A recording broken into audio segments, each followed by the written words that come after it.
ಇದು 5ನೇ ಅಧ್ಯಾಯದಲ್ಲಿ ಬಂದಿರುವಂತಹ ಶ್ಲೋಕ ಯತ್ ಸಾಂಖ್ಯೈ ಪ್ರಾಪ್ಯತೈ ಸ್ಥಾನಂ ತದ್ಯೋಗೈರಪಿ ಗಮ್ಯತೆ ಏಕಂ ಸಾಂಖ್ಯಂಚ ಯೋಗಂಚ ಯಃ ಪ್ರಶ್ಯತಿ ಸ ಪಶ್ಯತಿ.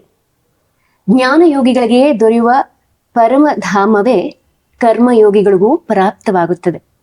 ಆದ್ದರಿಂದ ಜ್ಞಾನಯೋಗ ಮತ್ತು ಕರ್ಮಯೋಗ ಫಲರೂಪದಲ್ಲಿ ಒಂದೇ ಎಂದು ನೋಡುವವನೇ ಯಥಾರ್ಥವಾಗಿ ನೋಡುತ್ತಾನೆ.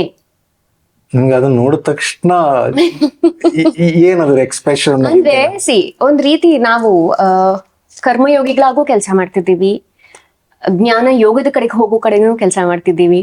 ಬಹುಶಃ ಇದು ಅದರ ಫಲವೇ ಸರಿ. ಈ ಒಂದು ಪಾಡ್ಕಾಸ್ಟ್ ಎಷ್ಟು ಚೆನ್ನಾಗಿ ಬಂತು ನೋಡಿ ಇದು.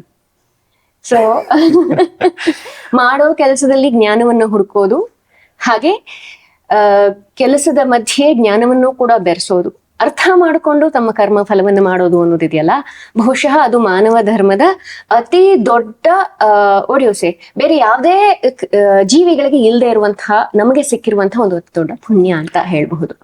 ಸೊ ನೋಡಿ ಎಲ್ಲಿದ್ದೀವಿ. ಚರ್ವಿತ ಚರ್ವಣ ಅಂತ ಅನ್ಸ್ಬೋದು. ಯಾಕಂದ್ರೆ ನೋಡುಗರಿಗೆ ಗೊತ್ತಿದೆ, ನಾವು ಹೆಚ್ಚು ಕಮ್ಮಿ ಪ್ರತಿ ಸಂಚಿಕೆಯಲ್ಲೂ ನಮ್ಗೆ ಇದೇ ಅನುಭವ. ಅವ್ರು ಏನ್ ಮಾತಾಡ್ತಾರೆ ಅಥವಾ ಅವ್ರು ಏನ್ ಯೋಚನೆ ಮಾಡ್ಕೊಂಡು ಬಂದಿರ್ತಾರೆ, ಅದಕ್ಕೆ ಕನೆಕ್ಟ್ ಆಗುತ್ತೆ. ನಾನು ರವಿಚಂದ್ರನ್ ಅವರೊಟ್ಟಿಗೆ ಒಂದಷ್ಟು ವರ್ಷಗಳ ಕಾಲ ಕೆಲಸ ಮಾಡಿದ್ದೆ. ಅವ್ರ ಸ್ಕ್ರಿಪ್ಟ್ಗೆ ಅಸಿಸ್ಟ್ ಮಾಡ್ಕೊಂಡು, ಅವರು ಡಿರೆಕ್ಷನ್ಗೆ ಅಸಿಸ್ಟ್ ಮಾಡ್ಕೊಂಡು, ಅವ್ರು ಒಂದ್ ಮಾತು ಹೇಳೋರು. ಏನಪ್ಪಾ ಅಂತಂದ್ರೆ, ನೀನು ಭಗವದ್ಗೀತೆ ಒಂದ್ ಕಲ್ತ್ಕೊಂಡ್ಬಿಡು.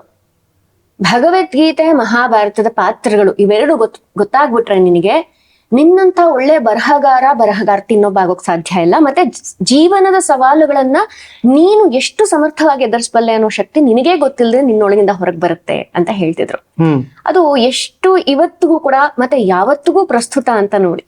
ನಮ್ಮ ಎಲ್ಲ ಸವಾಲುಗಳಿಗೂ ಇದರಲ್ಲಿ ಎಲ್ಲ ಒಂದೊಂದೊಂದೊಂದೊಂದೊಂದು ಚಾಪ್ಟರ್ಗಳ ಮೂಲಕ ಅಷ್ಟು ಅದ್ಭುತವಾಗಿ ವಿವರಿಸ್ಬಿಟ್ಟಿದ್ದಾರೆ.